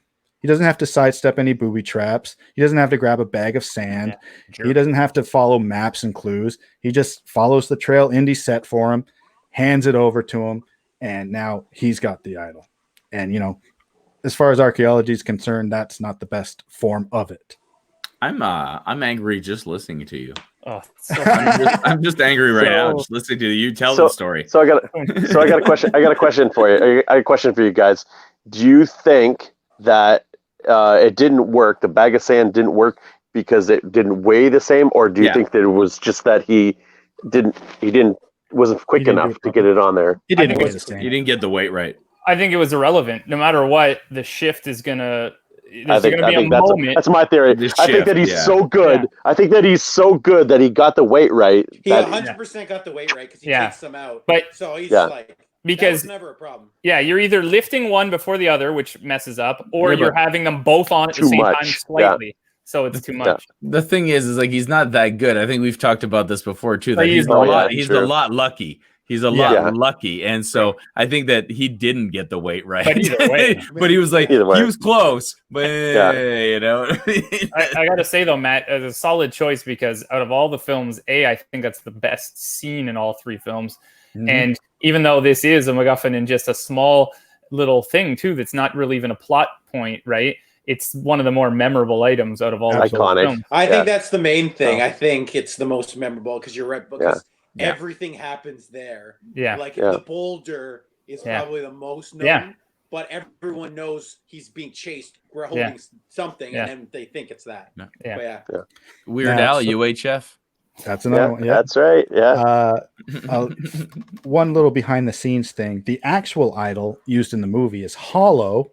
You can see it in the behind the scenes DVD for the movie. It's hollow, and inside it has servos for the eyes. The eyes are made of glass in the movie, and they were meant to move and follow Indy's movement as he approaches the idol. I guess it didn't work very well because you don't see it in the movie. But so a little trivia for that. Neat.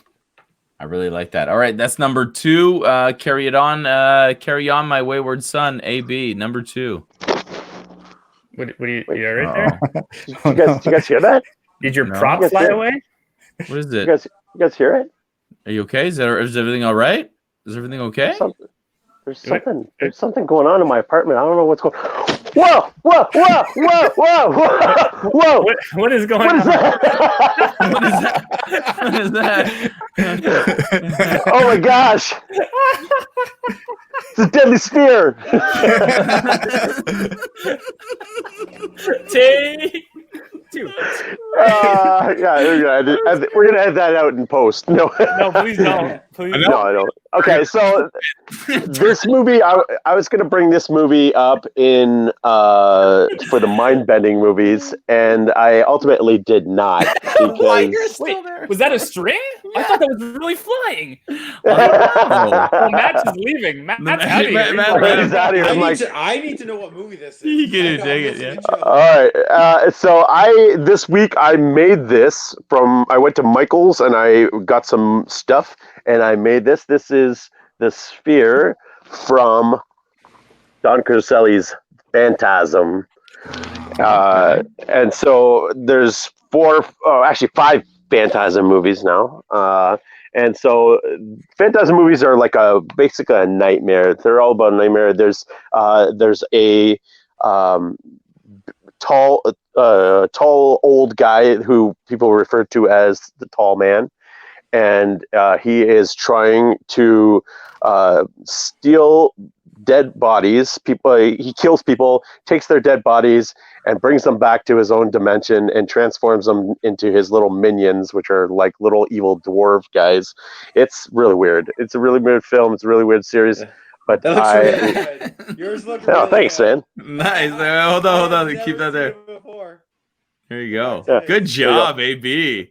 Okay, so you can see on there. There's I didn't put it in there, but there's a little drill bit that comes out. So where this guy hangs out is he hangs out at this cemetery where there's a mausoleum, and inside the mausoleum is where he gets obviously he gets the bodies and then transports them, and so people will wander around the mausoleum looking for what's going on here, what's going crazy, and so these things will fly out of nowhere, and they make this flying sound. There's as they whiz down the hallways, and so what they'll do is they'll chase people down, stick into their heads, and that little drill bit will come in and drill a hole in the person's head, and then out of the back a hole will open up, and all this blood will start spurting out of the back of the little spear thing. So being a true horror fan, you knew and were smart enough not to put the bit, because most times when you make things like that, it'll actually happen. So don't put the bit in because you don't want that. Yeah. It's bad enough I'm getting stabbed in the head. It's bad enough I'm getting stabbed in the head. I don't want to get the drill bit into my skull. Yeah. So yeah, that's I've always loved this stuff. I remember as a little kid watching it. The tall man kind of creeped me out, and he had this really deep voice, and boy, yeah, and so he was very scared. But those spear things scared the crap out of me because they were so fast, and people be running, and they would catch them every time. You couldn't run away from these things. You could run away from the tall man, right? Because he's old and lanky, and you could still get away from him. You can get away from these things. What these things got a homing beacon on you? You're done. That's it. But so those used to scare the crap out of me. But anyway, my number 2 is the sphere from. But there's multiples of them. There's the sphere from Phantasm. Nice. I love it. Continuing that horror theme. Scott, what do you got coming in at number 2? Number 2, another week, guys, and we're gonna talk about Apollo Creed. And I'm going with the USA shorts that have popped up throughout the Rocky and Creed franchises. They're Apollo Creed shorts that he wore originally in the first fight on January 1st, 1976 against Rocky Balboa. And the reason why I'm picking Apollo Creed's boxing shorts is because, again, what they represent through the saga of films. Just listening for 5. Any episode I try to bring up, and I've brought up, and we've talked a lot of times about my love for Apollo Creed or my love for the Rocky and Creed franchise. So what I love about this is you go through Rocky 1, and Rocky and Apollo are enemies, but Apollo always the showman. He's coming out dressed as George Washington, and he's wearing the red, white, and blue shorts because that's how he gets the crowd and everything like that. Again, in Rocky 3, they're now friends, so he gives the shorts to Rocky to wear. Rocky, he wears, in Rocky 4, Rocky wears them in Russia as well to avenge Apollo against Ivan Drago, and it's incredible. When you see them, again, it's just it's a great moment. It's something that was passed along. Again, much like the shield, it's a beacon of hope and a symbol, and again, it's passed along from one to another. And again, in the passing, one thing that, again, takes it from this level to this level is the passing in Creed when Rocky gives them to Adonis before his fight with Ricky Conlon.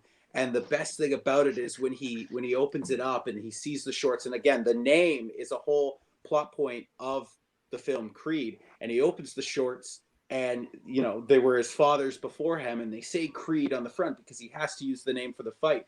But as he puts them on the back is stitched Johnson, which is Adonis's other birth name, that he was using from his real mother. And again, it's just hairs every time I see that go up. It signifies everything with the Rocky franchise. It's passing it on. And again, knowing that the plot point of the name Creed and the Johnson and all that, it's so impactful and important. And again, that legacy.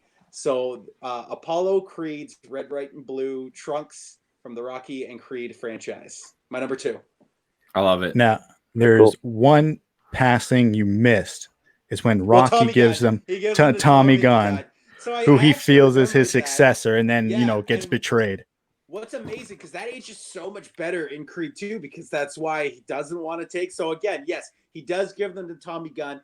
and he is betrayed. When he teams up with George Washington Duke. So there's a lot of symbolism there. But yes, so pass throughout the saga. But every time they pop up, that's as part of the Rocky franchise as Sly Stallone himself. Yeah. I bet you there's a lot of people throughout the years who are waiting to see a Johnson in those shorts. Sure. Yeah. Carl. Wow.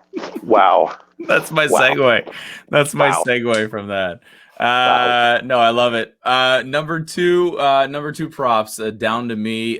Mine's already been said before, which is funny because we've duplicated movies. We haven't duplicated the same prop yet. I'm not going to hold you in too much suspense. I also went with the Proton Packs from Ghostbusters. Oh yeah, Awesome. Yeah. So we're not going to spend too much time on it because they're amazing. We've already talked about how great they are. Great, unique weapon. I love the chaotic way the lasers shoot out, but yet it's sort of controlled, like wiggling ropes coming out of a hose or something. It's weird. I really like that. The colorfulness was great. The way they impacted, the way they looked really good in the movie. They made that weapon unique, but looked really great. But my biggest memory of the Proton Packs is when my sister and I have a sister 3 years younger than I am. So we played together a lot as kids. And so I've talked about how we used to play Ninja Turtles, and I would make, Ninja Turtle masks, and she would be April O'Neil.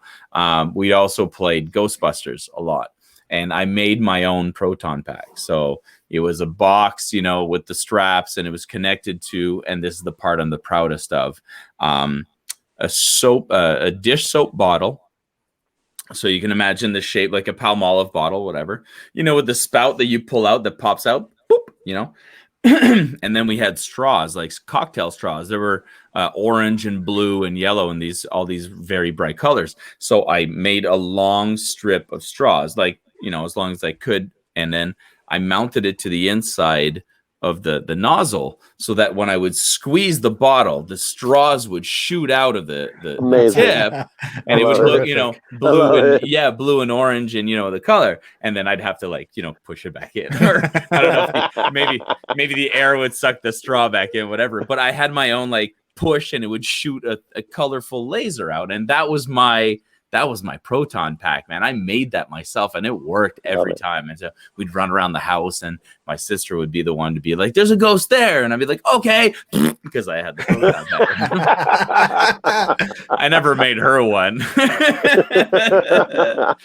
but it's a really cool, unique. They didn't just cheap out and go with guns or something that existed. They created something new, but and very unique. Again, that you didn't question.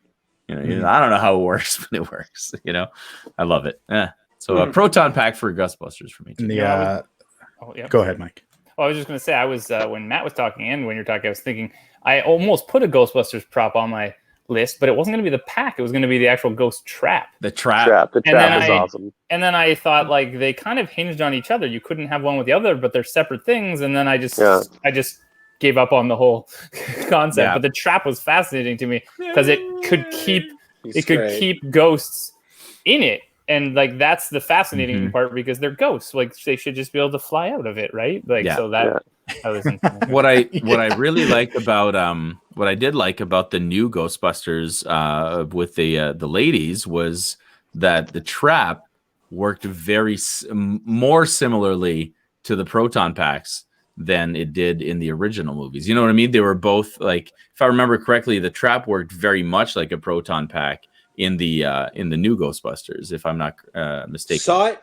Couldn't tell you. I've seen it once. Don't remember. Yeah, I've watched it 2 or 3 times. I don't mind it. I like the cast in it. That's what it is I give all the cast props for all of their performances, from Kristen Wiig to Melissa McCarthy to Annie Potts was good. I'm missing her name now. Kate McKinnon. Thank you. I just watched her on the breakfast thing, but anyway, she's amazing. She's great. she's hilarious in that movie. Oh my god, she's so funny.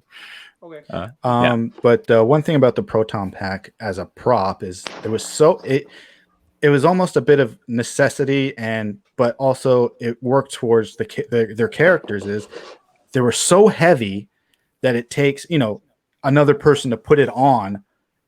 Ray has to put it on Peter, and then Peter has to put one on Egon. So there's that connection of I won't call it brotherhood, but cooperation in requiring to use the prop. So great call. I just want to bring that up. And what's funny is that you would have looked at, if this movie was being made, if that series of movies was being made today, you would have the same Proton Packs in the first movie, but the second movie, they would have had a streamlined, mega improved, super flashy, Proton Pack that is twice as powerful with 7 different functions, and it would be half the weight. You know what I mean? Yeah. Which they didn't do. I'm assuming that that's what they're going to do for the new one.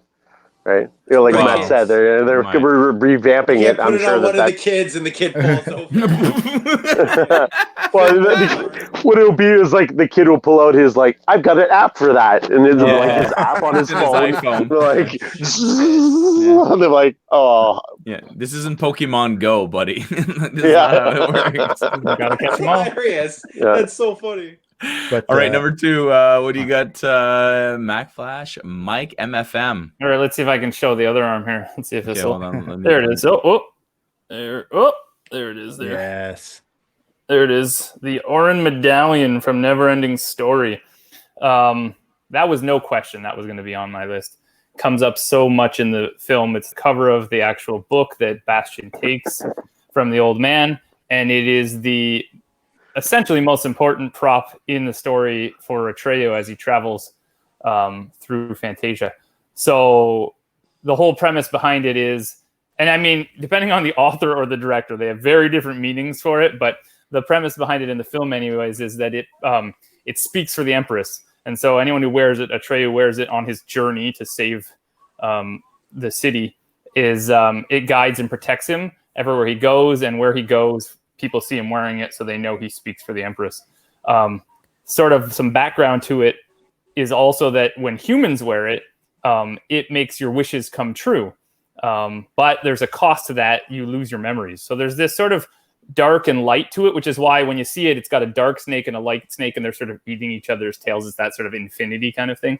So, I mean, the German for it, because it's actually a German story, is Tu was du willst, which is do what you wish or do what you want. So it's kind of got this sort of do what you want, but there'll be a cost to it kind of thing. It sort of mirrors kind of my love for the Lament configuration, but that's why I love it. It's sort of this good versus evil, happy versus punishment kind of feeling to it. But it, for me, again, throws me back to the 80s and all those films. So for me, Orin Medallion, number 2. Nice. Solid, man.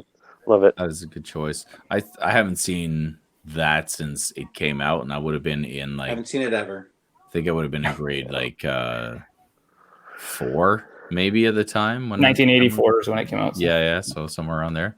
So no, I'm gonna have to see that again for sure. But there's so much, like you said, all these little things that you keep that I forget about, like the medallion and all the little dark light versus dark. That would be really cool to check out. But I do remember the medallion being a big part of the story. So it's a cool one. I love it.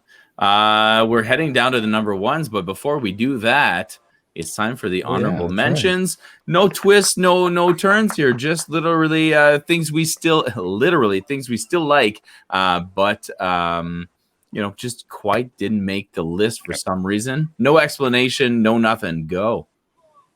Who's first? Me? Yeah. They're just okay. Quick explanation. These are 3. No. Hold on. Quick explanation. These are 3 props or prop replicas I would like to own and add into my collection. 1, Rocky's championship belt. Great. We saw it. 2, the guitar amp from Spinal Tap that goes up to 11. Yes. Amazing. And 3, the painting of the old man and 2 dogs from Goodfellas. Yeah. Cool. Because one's looking one way and one's looking the other way. And the guy's like, "What do you want from me?" Yeah. He kind of looks like our friend. I love that. Oh my god, what a great choice. AB top 3. Or Okay. honorable mentions. Honorable mentions. We've already talked about one, the main configuration. The other one is the Saw. Saw is family from Texas Chainsaw. And no horror movie like prop would be complete without masks. So you got Jason, Michael Myers, and Hannibal Lecter. Oh, you snuck So masks. he snuck in 2 extra props. Under one umbrella. I love that. It's a mask. The prop is a mask. There goes my Yeah, next fair. idea: top 5 masks in film. Yeah. No, it's just an idea. You can use it. My one I think is 100% the best prop in a film ever, and it's Wilson from Castaway. For my money, it's the best prop of all time. Amazing. I also have You're crying over it. Indiana Jones's hat Yeah. and whip if they take both, but definitely if I can only pick one, I take the hat. That's like his Superman's cape. And then my third is the business cards from American Psycho. I knew it. Yeah. I knew it. So Yeah. that was Yeah. I knew I it. wanted to talk about the almanac more, but up until now it was Paul Allen's business card and then the whole like Bryce Bone White. and Patrick. Yeah. Yeah. Oh my god, I used that as a watermark. I've lived that scene. I know that scene, but yeah. When I was looking at the list, I saw the card and I was like, oh, that could definitely be on Scott's list. It was my 5, and then I look at the almanac every day because it's on my back to the shelf, and I'm like, I do want to talk about this a little bit more. But That's a good one. I like it. And hat and whip, both considered on my end as well, by the way. And I had the same debate. Do you join them together or do you do them separate, right? The hat and the whip. My honorable mentions, the briefcase in Pulp Fiction. I knew that would, yeah. Yeah. The gesture control interface from Minority Report. Cool. And Peter Quill's helmet. Yeah, I see, yeah. Great. Yeah. Those are my, those are all like things. Well, yeah, they're all great. No explanation. Sorry. Mike, honorable mention. Freddy's claw, Yeah. the cricket bat from Shaun of the Dead, Yes, somebody Oh. said it. Yay! It's a good one. and the handbook for the recently deceased. Nice. Very cool. What's that That's a from? great one. Beetlejuice. Beetlejuice. You hate. Well, you're going to see him soon because we've said his name 3 times. So That's it. And our special Hey. guest tonight. He just pops up in the window. Yeah. All right, let's do our number 1 movie props. These are all our favorite movie props, or at least the ones we were able to think of in this amount of time. Matthew, what you got for number 1? My number 1 is, Scott said the greatest movie prop in history was Wilson. I'm going to disagree and say that the number 1 greatest movie prop of all time is Yes, of course it is. the lightsaber. Now, this one is Ben Kenobi's, this is a Black Series. This is pretty much a toy. Clearly. I just turned it on. It's a toy. It's not a real lightsaber. Don't worry. But Next. Well, you see. no, from the moment people, kids especially, when they see the lightsaber for the first time and the movie ends, the first thing they do is find something. They find a long stick and they start fighting with each other because they want a lightsaber just as bad as anybody else. Broomsticks, branches. What's another good one? The cardboard roll cardboard at tube, at the end of the Christmas wrapper. Gift wrap, Yeah, gift wrapping. Yeah. And then if you want to be, really dangerous, fluorescent light bulb. Oh yeah. People, yeah. That's great. Awesome. But the original lightsabers were made from a camera flash from old cameras. They would have, the square, and then you see them in old movies. You have the rod next to it and the flash bulb down there. You go, pow, and the picture's taken. The prop people just took those off of cameras, added a couple of things, and you have your lightsaber handle. Movie wise, it goes on to be quoted as an elegant weapon for a more civilized age. It's used by the Jedi and the Sith, and as far as cosplayers are concerned, they always have to have their own They're never set. I mean, they're not entirely satisfied unless you're playing a specific character. If you're going as Luke, you want one of Luke's lightsabers. If you're going as a known character, you want as close to screen accurate as possible. But so many people of who are fan fictions or role play game people, or even in video games, one of the things you have to do is build your own lightsaber. It's a rite of passage in the movies and all of the lore. You're talking about LARPers? Yeah. They come up with their own character and they create their own lightsaber. Yeah. It's and I just said, it's a rite of passage for any Jedi and any Star Wars fan. The first thing you want to do is find a lightsaber to beat each other to hell with. Lightsaber is number one without a doubt. Love it. I think you know what I'm going to say at a time like this. Yeah, I know. Say it, friend. Hokey religions and ancient weapons are no match for a good blaster side, kid. No, honestly, growing up, I was never like the Jedi. I was always a Han, like I said in last episode. I was always a Han guy. I was all about the blasters. I loved the guns, and so where kids were playing with their the lightsabers, I was like, nah, I'm good. I got my laser pistol. So I thought about putting the lightsaber on there, and I'm like, it's Star Wars, but I'm like, no, I can't. I got to be real. I never liked the Jedi. I'll tell you one thing, man. Lightsabers have an impact, definitely on kids, because my two children have not seen any Star Wars at all. They've heard a bit through their friends, but they're too young so far, and they haven't seen any Star Wars. But we were given a couple of lightsaber toys, and they know what they are. They know the sound they make, and they play with them all the time. Awesome. And so I can't imagine how it's going to be once they actually see the movie and they go, oh, wow, now I know what I'm supposed to be doing with these. You know what I mean? But the weapon itself is just it's inspiring as a weapon, because you're like, yeah, I'm wielding light. Like, this is insane. You know what I mean? It's what a great weapon. It's great. Good choice.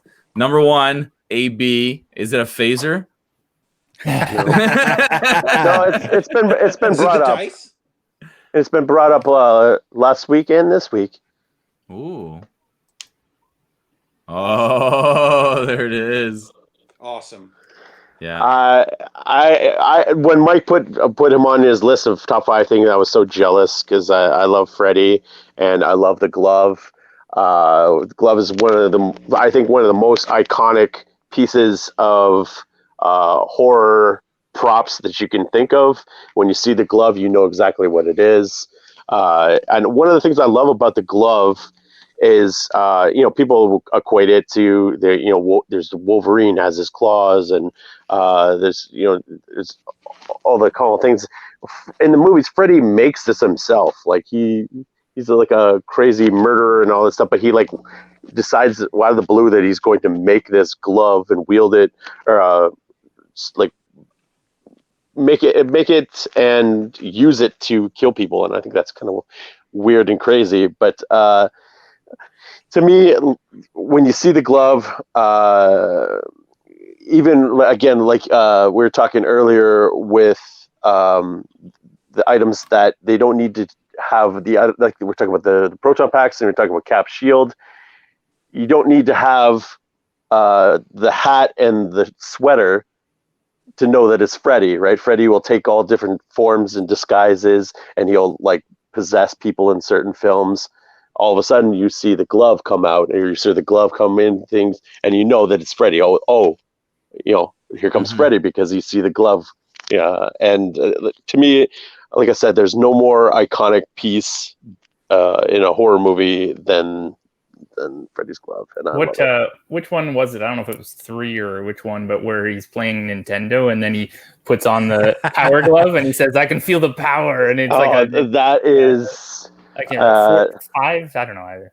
It's got to be 5, because 4 is Dream Child. It's irrelevant, but there's a whole scene there where he gives the puts little on Nintendo the power glove instead. Yeah. Oh wow! I watched One to New Nightmare in 1 week at Halloween this year, and it was what a fun experience. I'd never seen 2 on, but great. Yeah. So I remember that scene exactly. Yeah. That's incredible. Solid yeah, the choice. glove, definitely iconic. Like you can't mistake. It's like the masks you put in your honorable mention. You know, you see that hockey mask. You don't even think of hockey when you see that hockey mask. I thought, and that's why I thought I was trying debating on what to put on there, and like obviously the glove was no question, but then the rest of them I was thinking about, and I thought about that Jason's mask. Now every time that you see a hockey mask like that in the store, you're not thinking about hockey. You're thinking about, oh, that's Jason. Yep. Right? Yep. Like, that's It's the Jason. same. No That's one Jason's cares face. about Jacques' plot. I was gonna say I'm thinking about, Well, I'm thinking about him. Yeah. Yeah. No one cares about him. Who cares about that guy? That's a good one. Scott, what do you got coming in at number 1 for your Okay, movie prop? The only reason I said Wilson is because Wilson's legitimately the only prop that garnered Oscar buzz. So I don't Yeah. think he's great. That's why I think for that money. But it's crazy how on the wavelength Matt and I, because I know we talked about this last week, but the number 1 best prop in a film is also a lightsaber. But I'm going to split the atom and get specific and say Luke Skywalker's Return of the Jedi lightsaber is by far my favorite movie prop of all time. And the reason why I pick Luke Skywalker specifically, and I got to get me a Black Series lightsaber. I only have the little replica here, but still looks good on my shelf. But the reason why I pick Luke Skywalker's lightsaber of what it symbolizes and how symbolic it was, because the last time you see him, when he goes to Bespin and he confronts his Darth Vader, who you find out is his father, he's still using Anakin's lightsaber. But from that time on until you see him on Jabba's skiff when he plans the Hoth rescue mission and he shows up, and you know how much I love all black Luke with the one black glove. He looks magnificent. And then R2 shoots the lightsaber, he catches it, ignites it, and it's green. And I remember being a kid and going, when did this happen? What is going on? But the only thing I knew about Luke Skywalker was that he was a capital H, capital E, capital R, capital O, and he was full-fledged Jedi Knight at this time. So for me, between the scene on Endor when Vader finally takes the lightsaber and he's kind of getting through to him, because that's been Luke's plan the whole movie, kind of a rope-a-dope strategy to get his father back, and he gets caught, turns himself in, and that's part of it because he wants to confront his father and the Emperor. And as Vader's admiring that he built his own lightsaber, it's almost as if Luke is stepping out from under a shadow, and he's becoming his own man in that regard. And Vader acknowledges it and ignites it and commends him for that. And then again, it's the final battle as well. As much as I think that's the most beautiful scene I've ever seen in a film, once he taps into it and he lets out the shriek and he beats his father as well too.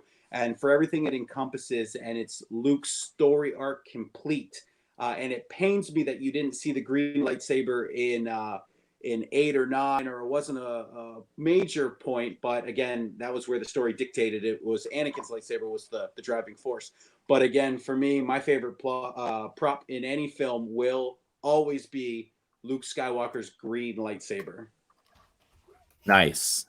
And I like the specific, because you were saying how, you know, lightsabers, like everyone's got to make their own and stuff. And I thought that was a thing also in Star Wars, where like every Jedi has their own, like no one has, not two people have the same, kind of like in Harry Potter, you don't have the same wand as anybody else, right? You have your own, lightsaber and stuff. So, but the fact that even Luke got multiple lightsabers throughout the series is kind of cool, because you get to see almost a progression of the character, as you said. Yeah, and that's that version of that character you like. It's his father's legacy, all this. And then once he steps out and he's tapping into what he is as a human being and tapping into his anger, but not going the same route as his father. But the same thing, like lightsabers are great. And the lightsaber is the greatest prop. The sound is incredible. But a lot of what it means gets lost in the films. You see Phantom Menace and Attack of the Clones, and like the Battle of Geonosis, it gives you a headache because there's a billion lightsabers, and you're like, I don't know, they're just props at that point. And again, you see Rey's yellow, and you're just like, well, I know Jedis build their own lightsabers, but like this means nothing to me. She just ignites it to show the audience. But again, this was a driving factor and an exclamation point on the character arc. And as much as I admire Luke specifically in that film, this is the underlying catalyst of him becoming that character. Very cool. Great. Very cool. Yeah, I like it. I'm going to head into a different universe for my number one. I tried to think of, when we thought of like number one props, I tried to think of like, what's the thing like I'd love to have? Like, if it existed in real life, what's the one that I looked at and went, yeah, that's amazing. I want that. And I'm going to take a generic thing and go specific. Is the Iron Man suit Mark 42, which I think I'm going to get. Iron Man 3? From Iron Man 3, that's correct. Yeah. So this is the one specifically that works when he implants the chips into his body himself. And there's apparently, I read today, it's 49 chips in his body. And the chips talk to the pieces, and this is the one where he can just put his hand out, and it has a really comedic moment where he's facing that, and he's like, oh yeah, well, how about this? And he puts his hand out, and he waits, and he waits, and he takes a little longer, and that's that comedic, Robert Downey Jr. sort of moment. But that suit, the Iron Man suit in general, I think is just amazing. It's, what if you could wear a computer that is like armor at the same time and contains all of the information that you want, and it can do anything. You can fly with it. You can shoot things with it. You basically just become the superhero when you put it on. But also, just like, what a great mode of transportation. what a fly with the top down. But it's all top down. It's all great. So to me, it's the Iron Man suit Mark 42. I especially loved to me, it's in every movie, it's watching the different ways he puts on the suit. The briefcase one, the ones where it's just, the watch. Oh my God, his watch. He's falling in Avengers and he catches them. Great. It's so great. I almost picked the Iron Spider instead. Because of its versatility and of everything else. The Iron Spider is really cool, but I had to go for the original, the Iron Man suit. So specifically Mark 42. What an awesome choice. I do want to piggyback. I wanted to put that. Well, what I really wanted to put on this list was the arc reactor and the proof that Tony Stark has a heart. I thought for sure that would make it. But then I fell down a rabbit hole, and why I appreciate that pick too. And what's important about just the Iron Man suit in general is Iron Man has, we all know, no powers or anything except his mind.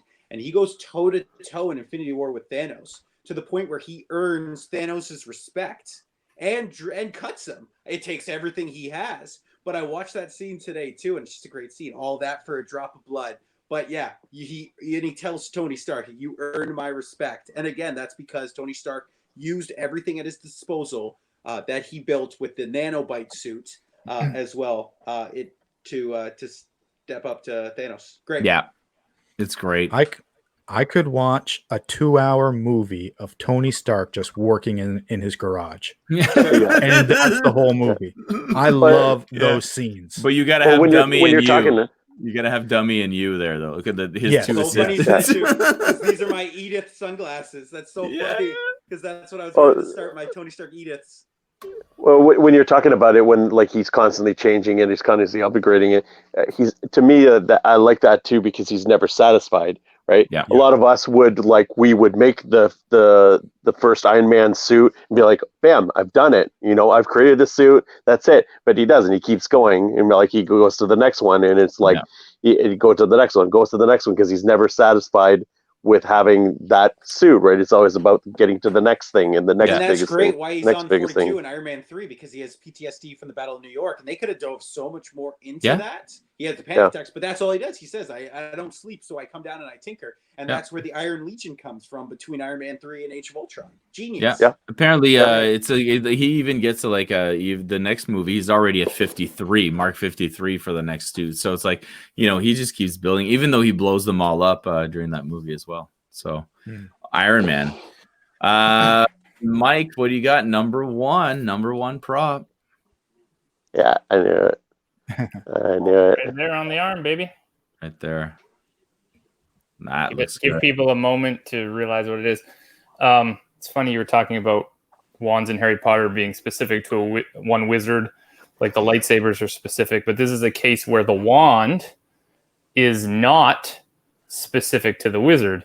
This wand is actually, even though it's known to be held by a certain wizard for something like 60 years, it is actually won through battle. This is the Elder Wand I'm talking about. Some people will call it Albus Dumbledore's wand, but it was only his for a brief moment in time. It became Severus Snape's wand. It became Draco's wand, I should say, and various other people. It was Grindelwald's before Dumbledore's. The reason that's mine is because it's got such a rich history. In fact, it was written about in the ancient fairy tales of Beetle the Bard, and which was referenced in the book and the movie. And there's a cool little story which they nicely animate in Deathly Hallows. Really cool part the way they did it. And they essentially have Hermione narrate the whole tale of the three brothers, which essentially this wand is also what they call one of the Deathly Hallows. So this wand gives any holder who has won it in battle, it's essentially the most power you can have. You can wield with a wand. It can defeat any other. I really love that whole story of the Deathly Hallows and the little fairy tale of how they cheated death. And the first brother asked for something so powerful wand and got this. The other one asked for a way to resurrect people and got the resurrection stone. And the third asked to hide from death. He was the smartest brother and he got the invisibility cloak. And I just love that story and that fairy tale aspect and that folklore, because I love how Rowling just adds all these layers to her stories and how they work into each other. And I just find it fascinating, this piece, because when you hear about it, this was supposed to be sort of the dumber brother who asked for the wand because he bragged about its power and he was like dead before, I don't know, the next day because he bragged about it. And right. It didn't make you invincible. Another wizard just killed him in his sleep and then he took it and all these wizards were killing each other for it. But what I love about it and why he was on my characters list is Albus Dumbledore had this wand since he fought Grindelwald, which was in like 45 or something. So he had this wand all the way up until his death because he was smart about it. Because he didn't brag about it, he didn't tell people, he used it for good and in the proper way, right? And so that's my number one movie prop, the Elder Wand. We've talked before about your dislike for the Fantastic Beasts movies. Now, as of the end of the second one, Grindelwald is still holding the Elder Wand. So somewhere, I mean, there's supposed to be 5 movies, and I'm sure it probably won't get to that many, I don't think.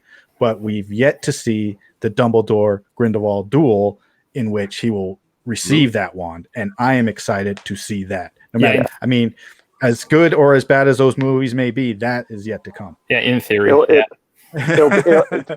me, I always equate it to the Obi-Wan Anakin battle on Mustafar. Oh, we lost Scott. Oh. We were talking about Harry Potter, so we left. Yeah. Right. Like to me, I was for years and years. Right. You heard about the legend of Anakin going toe to toe with Obi-Wan on Mustafar, right? And that was the downfall of Anakin into becoming Vader, right? And so for me, like I'm like you said, I'm super excited to see that, right? Because you know through the history of the Harry Potter books that there's this battle and this huge duel that the two guys are going on. So when they started announcing all these movies, I wasn't excited. I wasn't all that excited about it. Other than that fact, I'm with you, Matt. I want to see that because we've heard so much about it, and there's so much history behind that battle. And here's hoping, knock on wood, that they'll at least do it some justice. I will tell you that I won't watch it. All right. I don't need to. The whole journey, Harry's whole journey into Godric Hollow and finding all the things out and the backstory. I know enough about what happened. I know how he was friends with him. I know what happened. I don't need these lovers. I can envision this myself, right? I don't need this nonsense of these sort of extra things. I mean, yeah, there'll be a thing there if they ever make that film, but it'll most likely just crush my expectations like the other two films. So I don't know. I bet you'll still watch it. I haven't watched number 2, and I slept through number 1. So Fantastic Beasts. Did you not see number 2? Weren't you with us to see number 2? No, I've boycotted that series now. Oh. Well, there you have it, everybody. That was our 5 movie props. There it is. Yours is way better. It's okay that mine's not movie quality. What's that Yeah. from?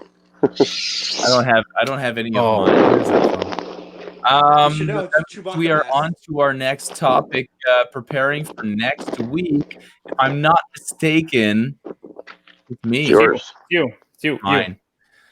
So this is what I've got for you guys. This is it's vague but a slight specific. There's a little twist to it. So it's going to be top 5 futuristic movies, but what's future? So it has to be future based on our timeline. So I'd say like futuristic Earth, but not necessarily like, you know, basically, let's say a movie in the 50s was made about 1985. That counts. It's a depiction of the future. Jeez Louise. What is that? Let's never do that again. What happened? It's just there's a loud noise all of a sudden. What I'm looking at is movies. I'm more interested in the depiction of the future. So that's what it is. It's movies that depict the future. It doesn't have to happen on Earth because people have been saying, "Oh, is it like Earth?" You know, no. Well, based on Earth's timeline, but basically a futuristic depiction. So that's what I'm looking for. With Earthlings is what you mean, because it doesn't have to be on Earth, but human people is what you mean. Yeah, it has to be depiction of the future. Like if you can't pick a movie that happens on another planet or an alternate universe because you would say, well, what's the basis of time there? What's that in relation to us? So if we look at it based on our timeline, that's what we're looking at. So then after that, take that wherever you want it. Yeah, exactly. Yeah. Take it wherever you want. Yeah. Sounds good. Excellent. Well, guys, I have to say this was definitely a great one with the props. I love when we step outside the box and do these different. I'm trying to do something cool here and it's not working, guys. But while I'm talking at the same time, and it's not working out. Yeah, I'll tell you what. Do the quiz. Don't forget to check out the channel because we've got top 5 props from movies. The quiz. Hey, everybody, say goodbye. Goodbye, everybody. Bye, everybody. Goodbye. Hi, bye. Bye.